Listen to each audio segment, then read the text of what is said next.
नमस्कार, आगो समाचारमा यहाँलाई हार्दिक स्वागत छ। संसद प्रतिपक्षविहीन भयो, बानेश्वरबाट म प्रतिपक्षको भूमिका खेल्छु, सागर ढकाल। सन्दीप लामिछानेलाई छोड्ने आदेश बदर गर्न सर्वोच्च जाने उच्च सरकारी वकिलको तयारी। नेपथ्यले अस्ट्रेलियामा 8 सहरमा साङ्गीतिक यात्रा गर्दै हतकडी लगाएको तस्बिरसहित सीके राउतले दिए ओली प्रचण्डलाई कडा चेतावनी। काङ्ग्रेसले प्रस्ताव गरेको व्यक्ति राष्ट्रपति बन्नेछ, महामन्त्री विश्वप्रकाश शर्मा। मन्त्रीले विदेशी प्रतिनिधि भेट्दा परराष्ट्रका कर्मचारी राख्नै पर्ने। सिडिओ सरुवामा नयाँ मापदण्ड, पहुँचका आधारमा हुन नपाइने 1 वर्ष नपुग्दै सरुवा नहुने। माओवादीको मन्त्री नियुक्तिमा जनार्दन शर्मा हावी। उपप्रधानमन्त्री लिङ्गदेन र एनआरएनका पदाधिकारी बीच भेटवार्ता। जनमत पार्टीले माग्यो थप 1 मन्त्रालय। पोखरा जहाज दुर्घटना, 22 शव आफन्तलाई बुझाइयो। नीति र सिद्धान्त बन्दकी राखेर रापरपा सरकारमा गयो, कमल थापा। एमाले अध्यक्षसँग चिनिया राजदूतको भेट। शक्ति बाँडफाँडमा पुनर्विचार गर्न प्रधानमन्त्रीलाई जसपाको आग्रह।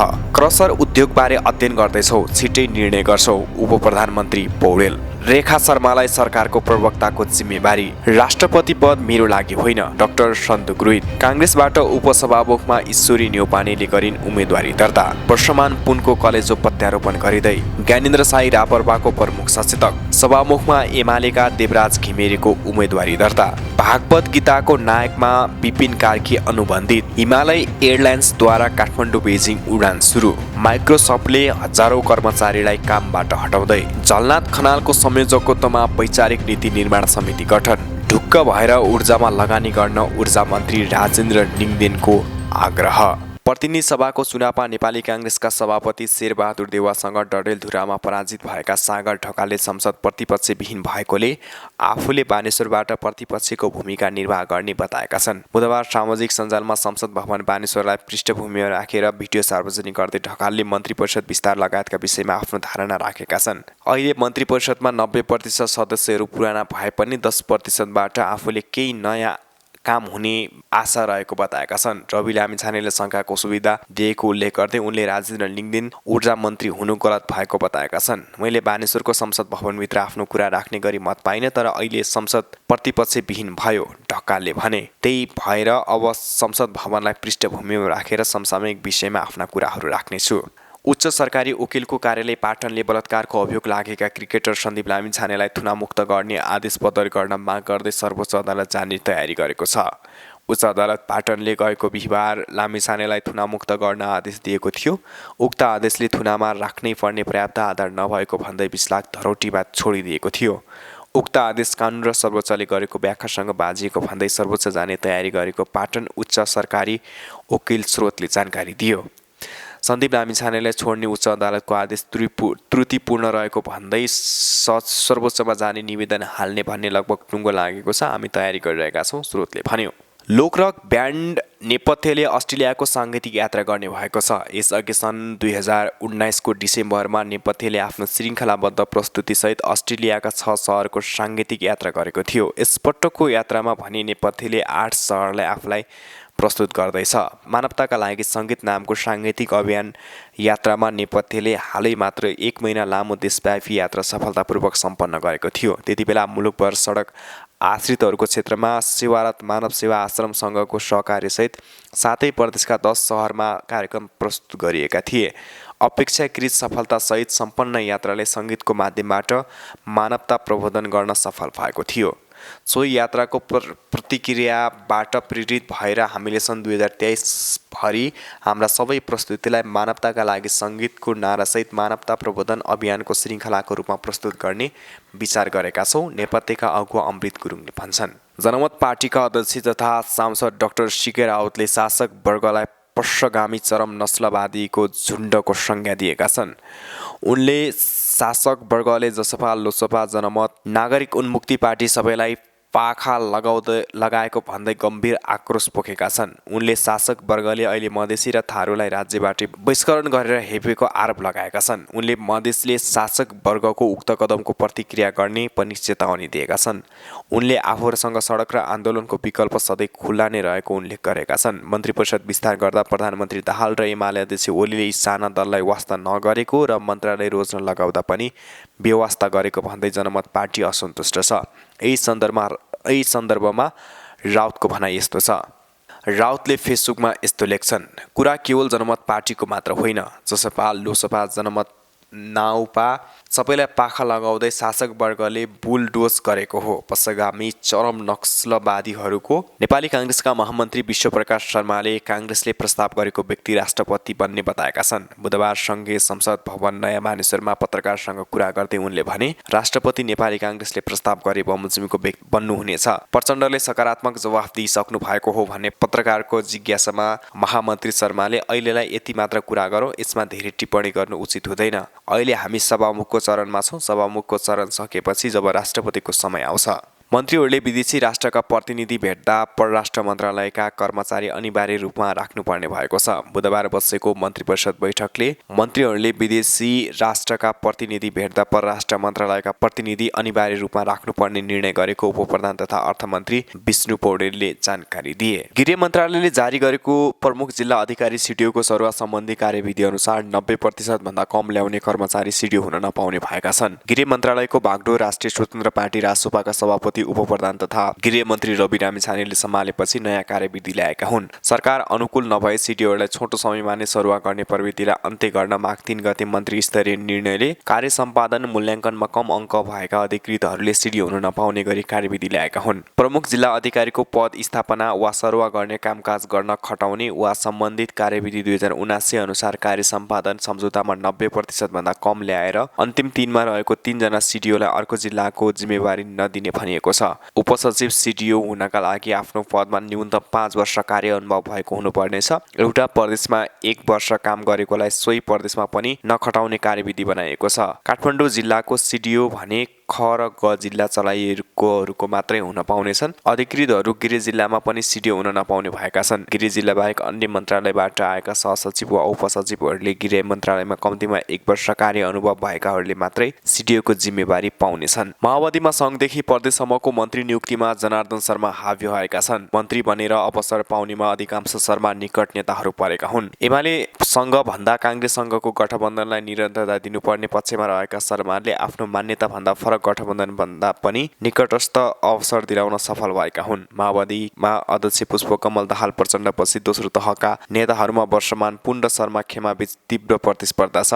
सङ्घमा सरकारमा सहभागी 5 मन्त्रीमध्ये 3 जना शर्मा निकटका नेताहरू हुन्। प्रधानमन्त्री पुष्पकमल दाहाल प्रचण्ड सहित माओवादीबाट सरकारमा 6 जना सहभागी छन्। माओवादी स्रोतका अनुसार त्यसमध्ये 3 जना शर्माका निकट नेता हुन्। संस्कृति, पर्यटन तथा नागरिक उड्डयन मन्त्री सुदन किराती, सङ्घीय मामिला तथा सामान्य प्रशासन मन्त्री अमनलाल मोदी र पर्यटन राज्य मन्त्री सुशीला श्रीपाली ठकुरी शर्मा पक्षका हुन्। त्यस्तै प्रदेशहरूमा पनि आफ्नो पक्षमा रहेका नेताहरूलाई मन्त्री बनाउन शर्मा सफल भएका छन्। माओवादीबाट कर्णालीमा मुख्यमन्त्री बनेका राजकुमार शर्मा जनार्दन शर्माका पक्षका हुन्। उनी शर्माको नातेदार समेत पर्छन्। नवनियुक्त उपप्रधानमन्त्री एवं ऊर्जा जलस्रोत तथा सिँचाइ मन्त्री राजेन्द्र निङदेनसँग गैर आवासीय नेपाली सङ्घ एनआरएनका पदाधिकारीहरूले भेट गरेका छन्। बुधबार दिउँसो सिंहदरबार स्थित उनकै कार्यकक्षमा पुगेर एनआरएनका अध्यक्ष रविनाथ थापा, संस्थापक अध्यक्ष उपेन्द्र महतो लगायतका पदाधिकारीहरूले भेट गरेका हुन्। भेटका क्रममा आफूहरूले मुद्दाबारे ज्ञापन पत्र मार्फत उपप्रधानमन्त्री लिङदेनलाई पनि जानकारी गराएको अध्यक्ष थापाले बताए। गैर आवासीय नेपाली सङ्घले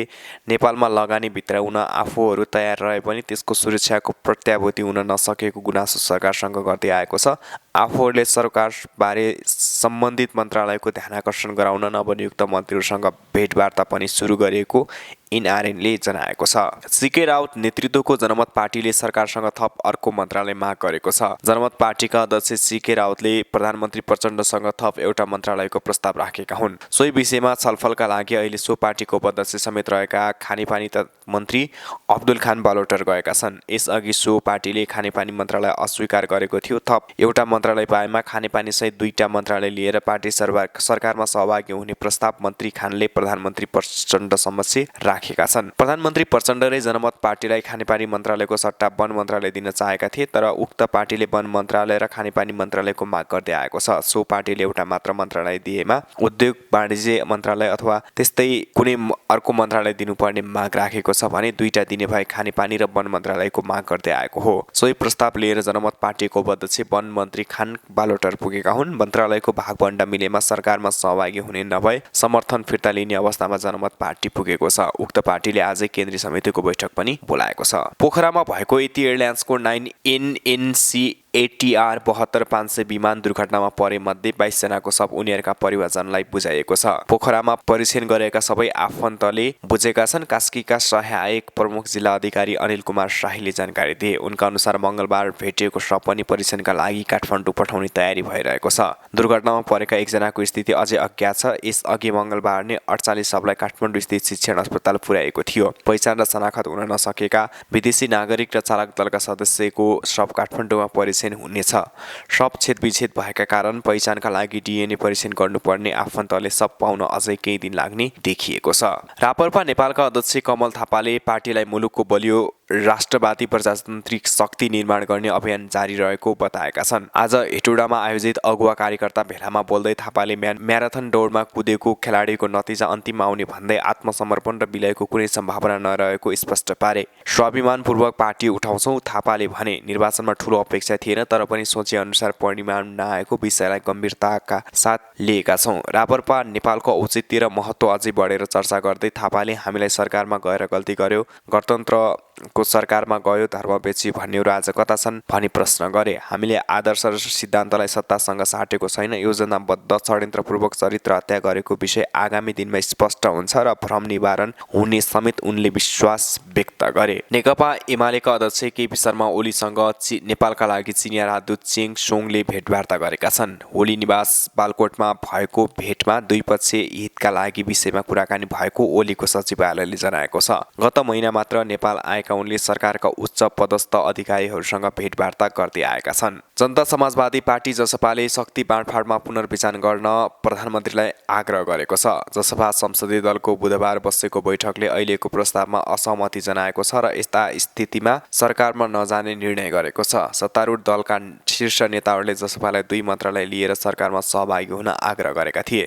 तर बैठकमा सहभागी जसपा अध्यक्ष उपेन्द्र यादवले त्यसमा असहमति जनाएका थिए। स्रोतका अनुसार जसपाले उपराष्ट्रपतिमा दाबी गरेको छ तर माओवादी यो दिन तयार भएको छैन। जसपा संसदीय दलका नेता राम सहाय यादव भन्छन्, अहिलेको शक्ति बाँडफाँडमा हाम्रो असहमति छ, यसलाई पुनर्विचार गर्न प्रधानमन्त्रीलाई आग्रह गरेका छौँ। उप प्रधानमन्त्री तथा अर्थमन्त्री विष्णु पौडेलले क्रसर उद्योगबारे सरकारले अध्ययन गरिरहेको बताएका छन्। बुधबार मन्त्री परिषदको बैठकमा पनि क्रसर उद्योगका विषयमा छलफल भएको भन्दै उनले सम्बन्धित पक्षका पनि कुरा सुनेर छिट्टै समस्या समाधान हुने बताएका हुन्। देशभरका अधिकांश क्रसर उद्योग अवैधानिक रूपमा सञ्चालन भइरहेका छन् र जिल्ला प्रशासन कार्यालयहरूको निर्देशनमा हाल सबैजसो क्रसर उद्योग बन्द रहेका छन्। क्रसर उद्योगहरू बन्द भएका कारण देशभर निर्माण कार्यहरू पनि रोकिएका छन्। अर्थमन्त्री पौडेलले क्रसर उद्योगको विषयमा थप अध्ययन गरी सम्बन्धित पक्षको भनाइ सुनेर छिट्टै निर्णयमा पुग्ने जानकारी दिएका छन्। सञ्चार तथा सूचना प्रविधि मन्त्री रेखा शर्माले सरकारको प्रवक्ताको जिम्मेवारी पाएकी छिन्। आज बसेको मन्त्री परिषदको बैठकले शर्मालाई प्रवक्ता तोकेको हो तर उनले स्वास्थ्य समस्या भएकाले आजको बैठकको निर्णय भने उपप्रधान तथा अर्थमन्त्री विष्णु पौडेलले सुनाएका थिए।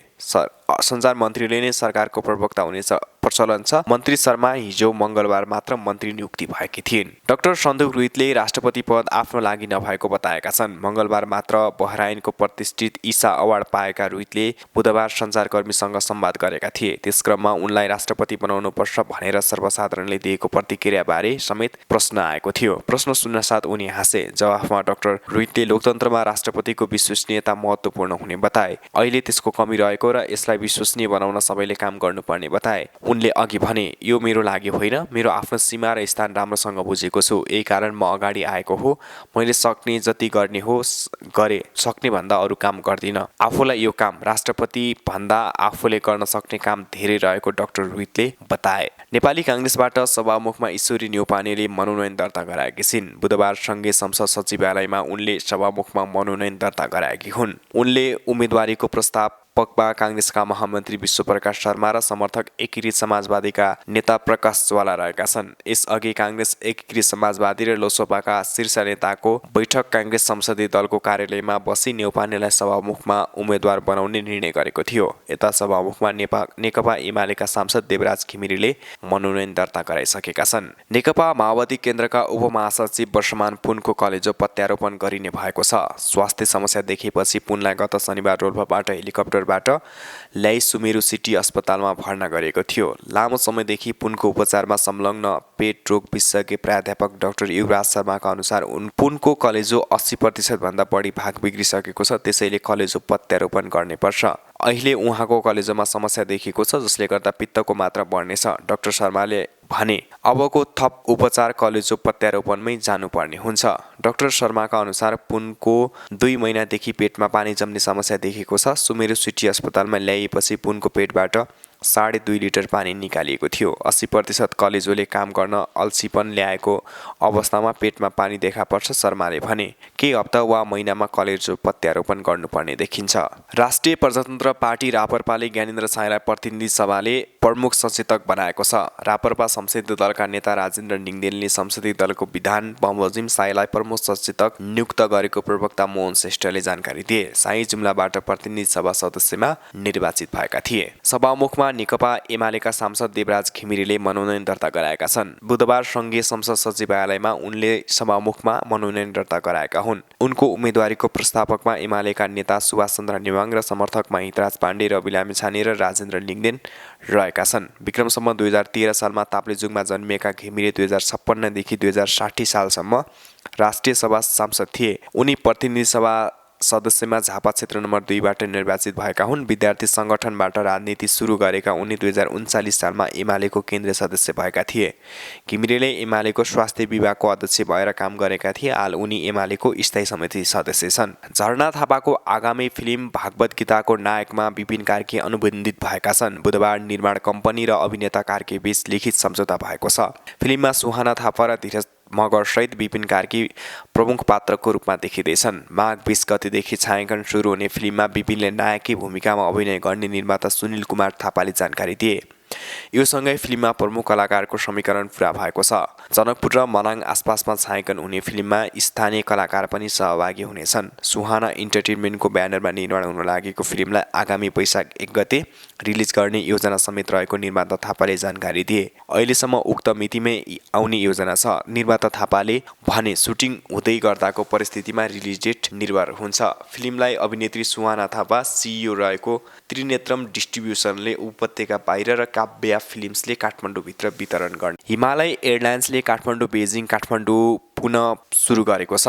हिमालयले मङ्गलबारदेखि चीनको राजधानी बेजिङमा उडान सुरु गरेको हो। बेजिङ तासिङ अन्तर्राष्ट्रिय विमानस्थलमा हप्तामा 1 पटक उडान गर्ने एयरलाइन्सले मङ्गलबार विज्ञप्ति जारी गर्दै जनाएको छ। एयरलाइन्सको पहिलो उडान मङ्गलबार H9 665 त्रिभुवन अन्तर्राष्ट्रिय विमानस्थलबाट सुरु गरेको थियो। स्थानीय समयअनुसार बिहान 10:41 प्रस्थान गरेको हो। त्यस्तै बेजिङ इक्सपिङ अन्तर्राष्ट्रिय विमानस्थलमा बेलुका 5:04 अवतरण गरेको विज्ञप्तिमा जनाइएको छ।